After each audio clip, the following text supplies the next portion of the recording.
warahmatullahi wabarakatuh. Al-Fatihah. A'udzubillahi minasyaitonirrajim. Bismillahirrahmanirrahim. Alhamdulillahi rabbil alamin, arrahmanirrahim, maliki yaumiddin. Iyyaka na'budu wa iyyaka nasta'in. Ihdinas siratal mustaqim. Siratal ladzina an'amta 'alaihim ghairil maghdubi 'alaihim waladdallin. Amin. Alhamdulillahi rabbil alamin. Alhamdulillahilladzi arsala rasulahu bil huda wa dinil haqq liyudhhirahu 'alad dini kullihi walau karihal kafirun. Asyhadu an la ilaha illallah wa asyhadu anna Muhammadan 'abduhu wa rasuluh. Allahumma salli wa sallim wa barik ala sayyidina wa maulana Muhammad wa ala alihi wa ashabihi wa man da'a bi da'watihi ila yaumiddin. Qala Allah subhanahu wa ta'ala fi kitabihil aziz ba'da an a'udzu billahi minasy syaithanir rajim. Al-haqqah mal-haqqah wa ma adraka mal-haqqah. Sadaqallahul azim. Hari kiamat, apakah hari kiamat itu? Tahukah kamu apakah hari kiamat itu? Baik. Sadaqallahul azim. Tuan-tuan, puan-puan hadirin dan hadirat sidang pendengar yang dirahmati Allah Subhanahu wa taala. Alhamdulillah, syukur kita pada Allah dapat kita bertemu lagi dalam siri kuliah bulanan kita pada membicarakan kitab tafsir Al-Munir, pada membicarakan juzuk yang ke-29, surah yang ke-69, iaitu surah Al-Haqqah. Apa dia Haqqah? Telah pun kita bicarakan pada pertemuan yang lalu, pada bahagian yang pertama, iaitu ayat yang pertama sehingga ayat yang ke-12, bagaimana diperincikan tentang persoalan hari kiamat yang disoal Allah Subhanahu wa taala kepada kita dengan perkataan al-haqqah, dinamakan dia dengan hari kiamat, yakni perkara yang dijanjikan Allah Subhanahu wa taala pasti akan dikotakan kesemuanya.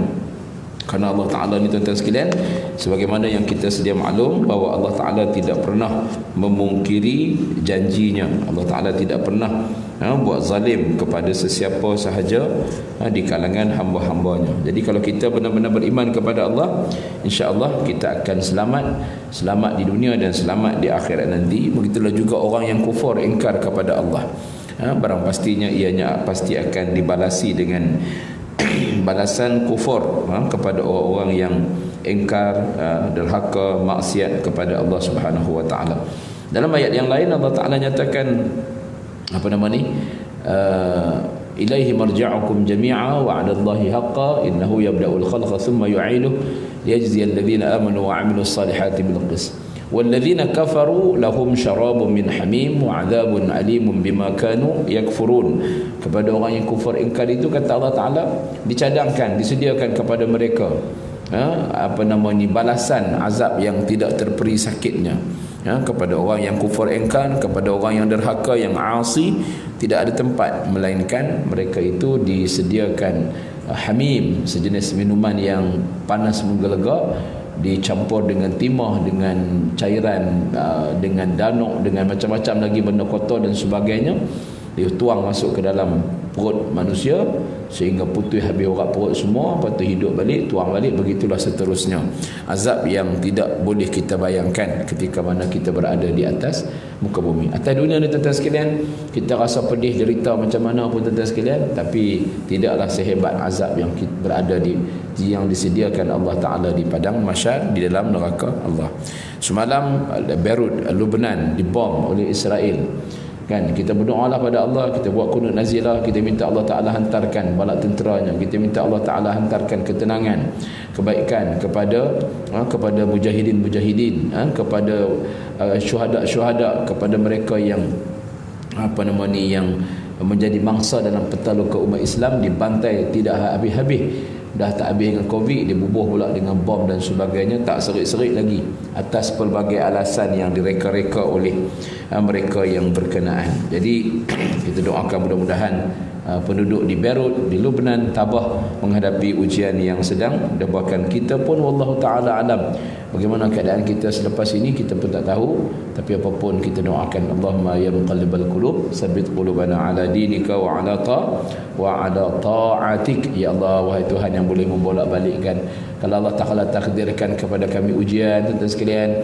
kita tabah, kita sabar, kita tetap berada di atas landasan keimanan kepada Allah, biarpun ujian seberat mana sekalipun, kerana setiap manusia, setiap yang hidup itu pasti akan diuji Allah Subhanahu wa taala. Baik, pada tengah hari ini tuan-tuan sekalian, kita sambung lagi beberapa perkara yang menggerunkan pada hari kiamat. Beberapa perkara, mudah-mudahan kita yang sama-sama membaca ayat 13, ayat 14, ayat 15, ayat 16, ayat 17, ayat 18 pada tengah hari ini akan termasuk di kalangan orang-orang yang merasai kegerunan yang dahsyat akibat kenyataan yang dikeluarkan Allah Subhanahu wa taala kepada kita sejak ribuan tahun yang lalu. Baik, sama-sama kita baca surah Al-Haqqah, surah yang ke-69, juzuk yang ke-29, menggunakan tafsir Al-Munir pada membicarakan ayat yang ke-13 insya-Allah. A'udzu billahi minasy syaithanir rajim. Baik, tak ikut. أعوذ بالله من الشيطان الرجيم بسم الله الرحمن الرحيم فإذا نفخ في الصور نفخة واحدة وحملت الأرض والجبال فدكتا دكة واحدة فيومئذ وقعت الواقعة وانشقت السماء فهي يومئذ واهية والملك على أرجائها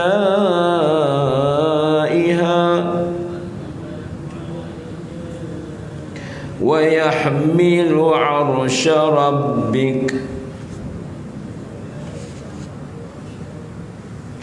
ويحمل عرش ربك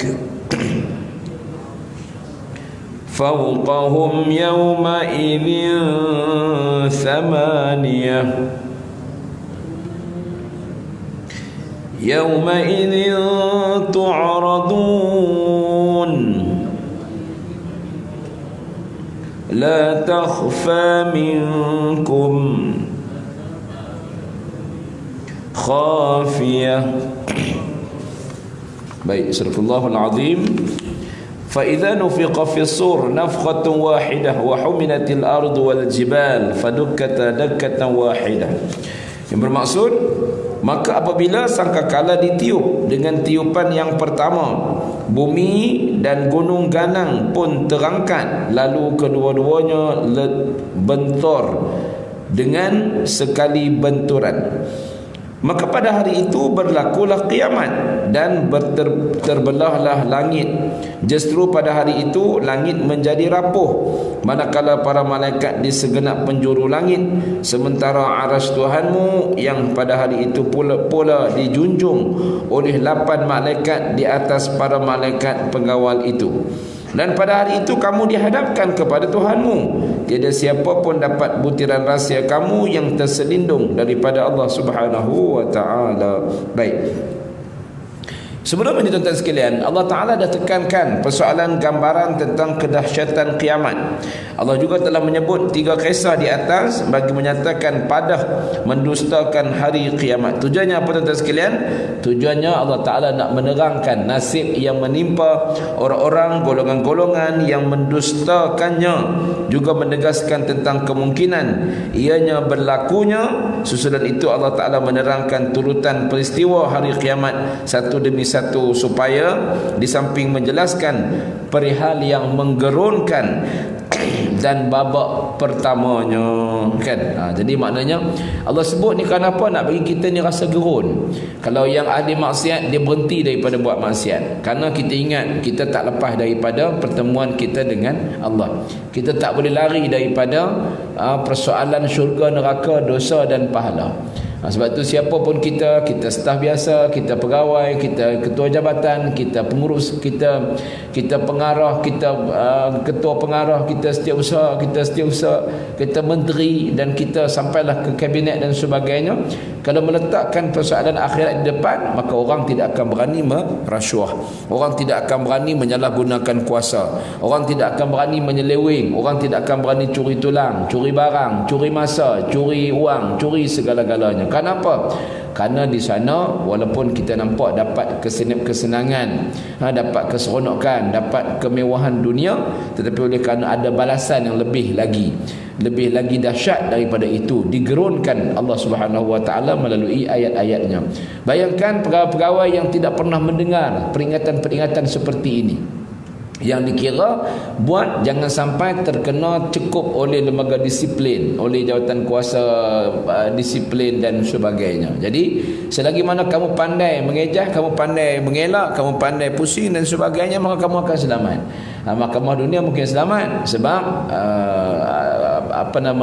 peguam boleh menimbulkan keraguan dan sebagainya. Tapi mahkamah Rabbul Jalil, mahkamah Allah Ta'ala, mungkin mahkamah dunia kamu boleh lepas. Oleh kerana kamu baik dengan pihak yang berkenaan, jadi kamu boleh terlepas. Ada yang bersalah, tidak bersalah boleh jadi salah, ada yang bersalah tidak jadi salah, boleh. Atas dunia ni semua boleh jadi.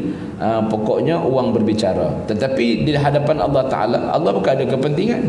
Allah bukan ada kepentingan tertentu nak ambil projek, nak ambil duit, nak ambil harta, nak ambil pangkat, dibayar kedudukan dan sebagainya. Tidak.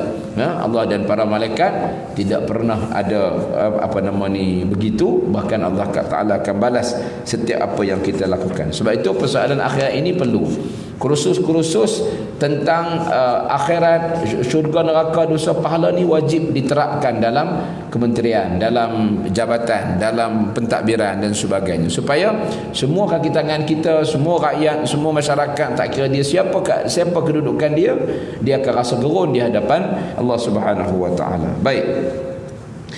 Firman Allah Ta'ala yang bermaksud, maka apabila sangkakala ditiup dengan tiupan yang pertama, maknanya di saat malaikat Israfil meniup sangkakala yang pertama, menyebabkan susulan daripada itu berlaku kemusnahan alam maya. Ungkapan ayat ini jelas menerangkan tentang keadaan yang menggerunkan yang berlaku pada hari kiamat. Tentang bayangkan besar mana terompet dia, kan? Kita duk kata macam terompet lah kot sangkakala ni, kan? Dia punya tiupan dia macam tu lah kot. Kalau terompet ke, kalau alat peniup saksofon ke yang orang duk main pemuzik. Kawan saya ni dulu main saksofon untuk, betul tak saya sebut tu, kan? Untuk pancaragam TLDM Navy. Jadi kalau hari keputeraan, hari 31 Ogos dan sebagainya tu, kerja dia lah. Dialah antara yang duk main, duk tiup benda tu, kan? Jadi saya kata macam tu lah, macam mana besar ni kita pun tak tahu. Malaikat Israfil ni kerja dia yang tu je, dia tunggu je tuan-tuan sekalian, dia on call, kan? 24 hours. Allah kata on lah dia. Dia tak buat kerja lain. Dia kerja dia yang tu je. La ya'sunallaha ma amarahum wa yaf'aluna ma yu'marun. Itu sifat para malaikat yang disebutkan Allah di dalam ayat yang lain. Malaikat ni dia tak pernah derhaka, dia tidak kata tunggu saat, tidak kata nanti dulu, tak ada. Allah kata jalan-jalan. Itu sifat yang ada pada malaikat, tidak pernah menderhakai perintah Allah Subhanahu wa taala. Baik. Firman Allah Ta'ala yang bermaksud, bumi dan gunung ganang pun terangkat, lalu kedua-duanya bentur dan sekali dengan sekali benturan. Maknanya bumi dan gunung Ghana diangkat dan melayang daripada tempat asalnya dengan kekuasaan Allah Ta'ala. Kemudian ianya dilagakan antara satu sama lain dengan satu hentaman, lalu berubah menjadi ketulan-ketulan sahaja, lantas jatuh semula ke bawah dalam bentuk pepasir yang bertaburan dan berserakan di sana sini. Tuan boleh bayang tak? Cuba kita imagine tuan sekalian, cuba kita buat bayangan sekejap. Bayangkan langit bumi yang begini gagah, begini kokoh tuan sekalian. Allah Ta'ala tiup sekali, dia punya pertembung tu dia berselera, lepas tu dia bertembung antara satu sama lain, hancur berkecai menjadi pepasir. Boleh tak bayangkan? Kita rasa kita duduk dalam bangunan lah katakan kan. Bayangkan macam mana World Trade Center diletupkan. Kan? Macam mana semalam carpet bombing diberikan kepada bandar Beirut, tengah-tengah pusat bandar Beirut dan sebagainya. Kan? Itu baru dunia tuan sekalian. Hak ni hancur seluruh isi dunia. Di timur, di barat, di utara, di selatan, di kutub dan sebagainya, semua di Asia Tenggara, Asia Barat, Asia Timur Tengah, Asia Timur Jauh dan sebagainya, semuanya dimusnahkan, dileburkan Allah Subhanahu wa taala dengan sekelip mata, kun fayakun. Kan? Allah boleh buat segala-galanya. Sebab apa? Innallaha ala kulli syai'in qadir. Allah Taala berkuasa penuh di atas segala sesuatu. Baik. Bumi tersebut terpecah dan berubah sama sekali daripada keadaan asalnya yang dikenali umum. Keterangan tentang hal ini didapati dalam firman Allah dalam surah Ibrahim ayat ke-48, yauma tubaddalul ardu ghairal ardi was samawat. Ingatlah pada hari di mana bumi yang digantikan dengan yang lain, begitu juga dengan langit. Allah kata badil, yauma tubaddalul arda ghairal ard. Allah gantikan bumi ini dengan bumi yang lain. Macam mana bentuk dia? Wallahu ta'ala a'lam. Maka penggunaan al-dak, yakni hancur dalam ayat tadi adalah lebih fasih atau lebih baik dari sudut retorikanya berbanding dengan ad-dak, ketuk. Kan ad-dak maknanya hancur. Dak kata apa nama? Fayaum, macam mana tadi ayat tadi? Faduk kata dakkatan wahidah. Dakka maknanya hancur, berbeza dengan dakka iaitu ketuk. Jadi Allah Ta'ala menggunakan ad-dak. Firman Allah Ta'ala yang bermaksud, maka hari itu berlakulah kiamat. Al-Haqqa ayat ke-15, maknanya bermula daripada detik tersebut berlakulah kiamat, maka segala-galanya binasa dan musnah. Apakah kita dapat melihat hal itu? Wallahu Ta'ala a'lam. Kita pun tak tahulah. Bila nak berlaku kiamat kita pun tak tahu. Mata sa'ah lah kita tahu. Wallahu a'lam. Kan? Nah, yang ditanya itu kata Nabi lebih arif daripada yang bertanya. Kan? Yang bertanya lebih arif daripada, lebih tahu daripada yang ditanya ketika mana disoal tentang persoalan kiamat kepada Nabi SAW oleh malaikat Jibril. Baik. Ayat yang ke-16 Allah Ta'ala menyebutkan, dan terbelahlah langit justru pada hari itu langit menjadi rapuh. Maknanya runtuhlah langit yang amat kukuh tersebut. Pada hari itu struktur binaan langit tidak kukuh dan kedudukan setiap bahagiannya tidak padu berbanding dengan keadaan sebelumnya yang kuat, kukuh dan mantap. Kan? Kalau yang tu pun kokoh bangunan lagilah tuan-tuan sekalian. Allah hantar angin pun boleh rebah bangunan kita ni. Tersudut kira lah JKR buat paling bagus ke, KKR buat ke, hancur-hancur sekejap je. Langit begini gagah pun Allah kata sampai masa aku peruntuh semua sekali. Setakat bangunan hak manusia buat ni apalah sangat.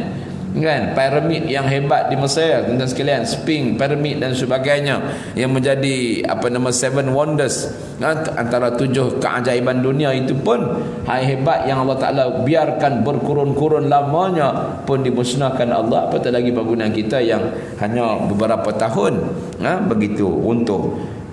Kan? Bukan satu negeri saja runtuh, satu negeri itu semua runtuh tuan-tuan sekalian.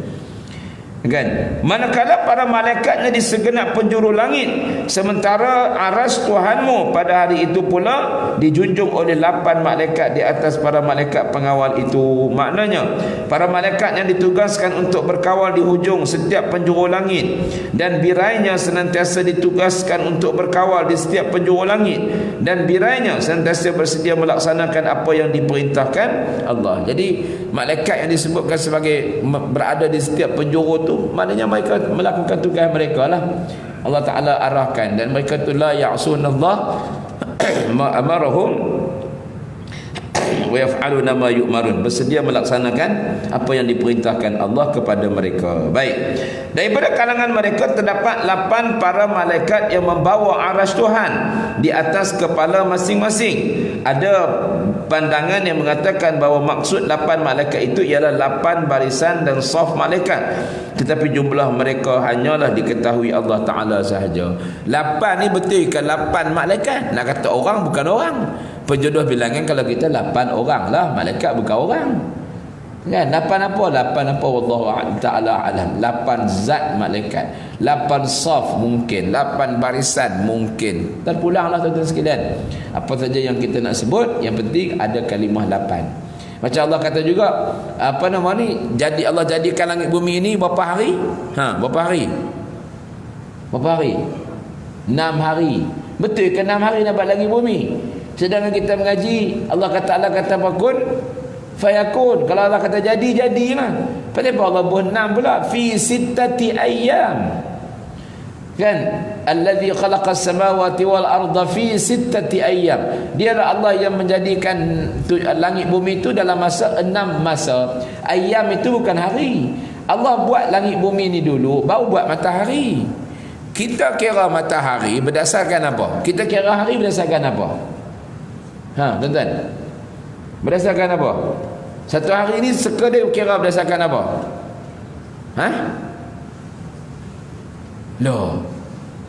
Berdasarkan peredaran matahari dan bulan. Allah buat langit bumi ni, Allah tak buat bulan lagi. Allah buat langit bumi dulu, baru buat bulan matahari. Betul nak kira hari lagu mana kalau kita kira hari? Dah. Ulama sebut dikatakan 6 hari itu dengan masa 6 masa. Jadi Allah Ta'ala nak bagi tahu bahawa nak buat sesuatu ni ada tempoh-tempoh tertentu. Kan? Boleh je Allah Ta'ala kuasa dia kun fayakun, boleh. Sekelip mata boleh. Tapi Allah nak bagi tahu kita ni pun dalam nak masuk syurga. Syurga tu mahal. Ada tempoh dia, bukan boleh terus macam tu, tidak. Kan? Kena sabar. Kita menghadapan dengan COVID ni, kena sabarlah. Nak pakai mask lah. Saya semalam pergi singgah masjid mana, tak mau habaq lah masjid mana. Kan? Sembahyang pergi lah. Dia kata, cik, sejadah awak tak awak? Luar. Tu dia main kaki 5 tu kan. Kata, tak apalah, boleh sembahyang juga, kira okey lah. Kan? Sembahyang lah tepi kaki 5 masjid, koridor masjid tu dan sekalian. Allah sedihnya puasa, ya Allah kena hambat. Sejadah tak bawa, kita musafir. Mana dia ingat nak bawa sejadah? Kan, kalau ada kain serban ke ridak ke boleh lah guna juga. Ni apa pun tak bawa emas satu je pakai kot, tutup mulut. Kalau tak ada emas dia tak boleh masuk terus. Kan, ada setengah masjid dia sediakan sejadah RM10, emas RM2. Dia beli 50 sen je, jual RM2. Oh dahsyat masjid, masyhur. Mentaliti bendahari je kan, bergantung pada masjid kan. Jadi tu kita rasa penat tau. Kita rasa penat. Ada masjid dikunci, surau dikunci. Saya pernah singgah di Al-Ustaz masjid apa tau. Kita dah lewat dah kan. Pukul 6 dah masa tu, berhenti nak semayang. Tengok lah tak ada, dia bagi ni tepi tempat wudu je semayang. Ya Allah kata, masa macam tu lah. Jadi takut habis masjid-masjid pun jadi takut. Tok Fiat, Tok Bilal pun jadi takut. Takut segala-galanya. Kan? Tak apalah kita beringat tu ni. Jadi maknanya sabar, kena sabar. Nak masuk syurga ni benda yang mahal. Jadi kita kena banyak sabar di atas ketentuan Allah Taala. Baik. Jadi begitulah juga dengan 8 hari. 8 hari yang 8 malaikat itu disebutkan oleh sebahagian para ulama ialah 8 saf para malaikat Allah Subhanahu wa taala. Baik. Ungkapan membawa arasy adalah kenyataan berbentuk metafora. Yang ni berbentuk apa? Apa metafora? Tamthilan. Apa tamthilan? Perumpamaan. Macam itulah. Bukan kata junjung arah macam kita duk. Orang kan bila pindah rumah kan, sebalik pun ni ada orang pindah rumah, dia potong, dia pi dia duduk jalan belah ni, tanah yang tapak bawah seberang jalan. Jadi dia ukur ngam-ngam tiang dia dengan apa semua, dia ukur sebelah. Jadi dia potong elok-elok mesin tu, mau potong semua serentak potong. Dia ambil kren angkat. Rumah kayu lama. Jadi nak kekalkan anjung rumah tu yang kayu yang klasik tu, dia nak angkat pindah-pindah sana. Jadi ada angkat begitu? Tidak. Kan? Bukan angkat fizikal, bukan kata langit ni arash Allah Taala ni Allah angkat begitu. Tak, bukan tuan sekalian. Kan? Tetapi disebutkan sebagai metafora ini kerana membawa Tuhan adalah mustahil.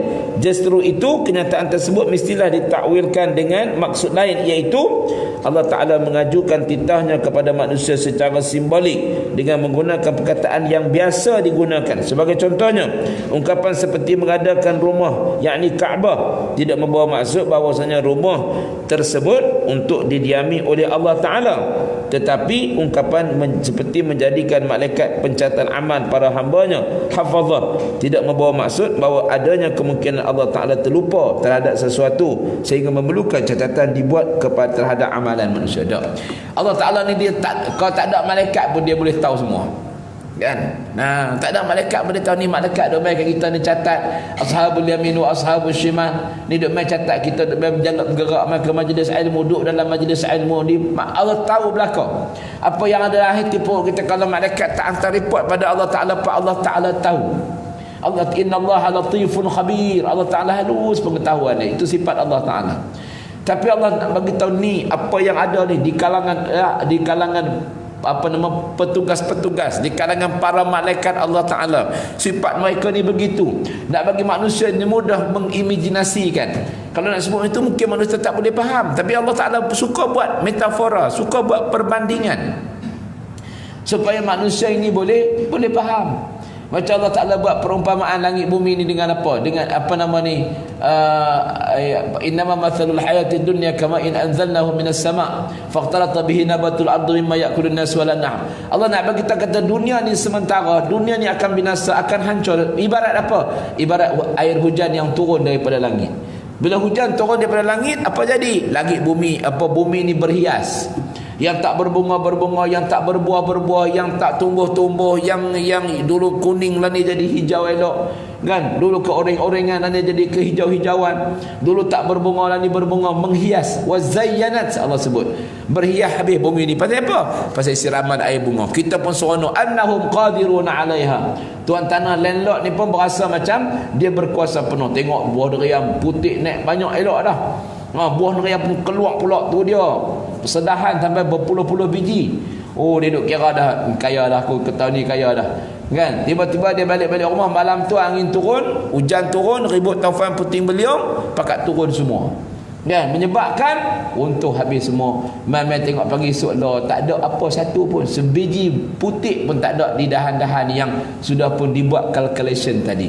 Kadzalika zuyyina lil musrifina ma kanu ya'malun. Demikianlah perumpamaan yang Allah Ta'ala buat. Allah Ta'ala buat perbandingan supaya kita semua menjadi orang yang mengambil pengajaran daripadanya. Jadi Allah Ta'ala buat wording numbering tadi ini bukan nak gambarkan lemahnya Allah, bukan nak gambarkan Allah ni perlu bantuan apa, tidak. Kan? Tidak bermaksud Allah Ta'ala begitu. Baik.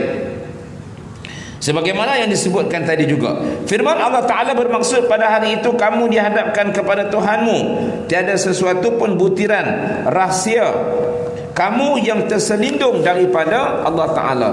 Maksudnya pada hari tersebut semua hamba Allah akan dihadapkan di hadapannya untuk dihisap segala amalan mereka. Tidak ada suatu rahsia pun yang tidak diketahui oleh Allah, sama ada yang bersangkutan dengan diri sendiri, kata-kata yang dilafazkan dan amalan yang dilakukan, walau tersembunyi di mana sekalipun. Kita tak nampak, bos tak nampak, pegawai penyiasat tak nampak, lembaga disiplin tak nampak, penguatkuasa tak nampak, semua tak nampak, perfect kan, marvelous. Kita buat ni memang cukup bagus, tapi Allah nampak tak? Allah nampak. Betul, kena ada rukun ihsan. Dalam kita bekerja, dalam kita beramal, dalam kita beribadah, kena anggap kata Nabi, an ta'budallaha ka'annaka tarahu. Kan? Kamu kena merasakan bahawa kamu melihat Allah Ta'ala. Jadi macam mana kalau kita boleh lihat Allah yang akan menghukum kita nanti, yang akan menentukan sama ada kita min ahli syaqawah ataupun min ahli sa'adah, kita di kalangan orang yang celaka ataupun kita orang yang beruntung. Kan? Ada dua saja, bukan ada tiga, bukan ada empat, ada dua saja. Untung, rugi. Kaya, miskin. Menang, kalah. Dua saja. Bukan ada lebih. Tengah-tengah tak ada. Ada orang kata, ustaz saya mana-mana pun tak mau. Ada. Hang kena pilih sama ada syurga atau neraka. A atau B, kena pilih. Dia tak boleh nak pilih C, D. Tak ada choice, no choice. Kan? Allah Ta'ala dah buat dah begitu, dan kita mesti menentukan sejak daripada dunia lagi ni. Jadi kita nak masuk neraka, kita nak masuk syurga. Macam juga handphone kita ni, smartphone kita ni, dalam ni boleh masuk syurga, boleh masuk neraka. Dalam ni boleh tengok macam-macam yang kita nak ada. Hanya tekan saja, letak saja dia punya klik, keluar segala-galanya. Kita nak pergi ke mana? Kita nak tengok baca Quran, ada Quran. Kita nak tengok benda maksiat, ada benda maksiat. Anak-anak kita tengok YouTube, tengok Upin dan Ipin. Mula-mula dia tengok Upin dan Ipin, dia pun scroll Upin dengan Ipin tulis. Tapi kalau kita cuba scroll sikit-sikit bawah tu dia dah mula sikit, dia masuk unsur sikit-sikit, unsur melalaikan. Lepas tu dia tekan lagi, dan dia akan masuk lagi. Tekan lagi, dah kali telanjang bulat. Kan? Ini benda yang dimainkan oleh musuh-musuh Allah Subhanahu wa taala. Perkataan al-arad dihadapkan adalah merujuk kepada perhitungan dan soal siasat. Allah Taala mengumpamakan hal ini dengan keadaan seorang askar yang dihadapkan kepada sultan untuk disoal mengenai hal berkaitan dengan dirinya. Allah memaparkan gambaran seperti di atas untuk mencetuskan kegerunan, bukan untuk memaklumkan bahawa dia bersemayam di atas singgasananya. Kenyataan tersebut adalah sebagai amaran dan ancaman yang dahsyat serta larangan keras, di samping memaklumkan kepada mereka betapa gentingnya saat hitungan amal yang amat sulit pada hari kiamat tersebut. Yu'radun nasu yawmal qiyamah thalathata aradat, fa amma aradatani fajidalun wa ma'adhir, wa amma thalitha fa 'inda dhalika tatiru suhuf fil aidi fa'akhidun biyamini wa akhidun bishimali. Pada hari kiamat manusia akan dihadapkan di hadapan Allah sebanyak 3 kali. Semasa 2 sesi penghadapan pertama akan berlaku perdebatan membela diri dan pengakuan memohon keampunan. Adapun dalam sesi yang ketiga, lembaran-lembaran suratan amalan akan berterbangan lalu dicapai oleh tangan-tangan pemiliknya. Ada yang mengambil dengan tangan kanan dan ada yang mengambil dengan tangan kiri. Walau bagaimanapun, Imam At-Tirmizi meriwayatkan hadis di atas daripada Abu Hurairah radhiyallahu anhu, manakala Ibnu Jarir pula meriwayatkan daripada Abdullah bin Mas'ud. Baik. Jadi nak gambarkan itu keadaan mahkamah di mahkamah Allah Taala nanti. Endingnya apa dia? Ending ada soal siasat, ada permohonan maaf, kemudian lepas tu dia terbang dengan sendiri. Macam mana kita terbang ni, dia main macam tu, kita tengoklah dia sambut belah mana. Bukan kita sendiri yang boleh sambut. Allah Ta'ala menggerakkan tangan-tangan yang akan menyambutnya, bergantung kepada keikhlasan, kesungguhan, keimanan, amalan yang kita lakukan semasa hayat kita di atas muka bumi ini. Mudah-mudahan Allah Ta'ala pelihara kita daripada semua perkara yang tidak diingini, musibah dan sebagainya yang berlaku di atas muka bumi ini. Allah Ta'ala angkat kita daripada semua ini, dan mudah-mudahan Allah Ta'ala berikan kita kesempatan bertemu dengan Allah dalam keadaan yang salim, selamat sejahtera di dunia dan di akhirat nanti, insya-Allah. Kita sambung dalam ayat yang ke-19 dan seterusnya pada masa-masa yang akan datang. Mudah-mudahan Allah bagi kekuatan dan kebaikan kepada kita semua, dan kita menjadi hamba yang benar-benar saleh dan benar-benar beramal dengan apa yang diperintahkan Allah Subhanahu wa taala kepada kita semua. Yang baik datangnya daripada Allah, lemah dan kurang kelemahan di saya sendiri. Qul qouli hadza wa astaghfirullahal azim li wa lakum. Wassalamu alaikum warahmatullahi wabarakatuh.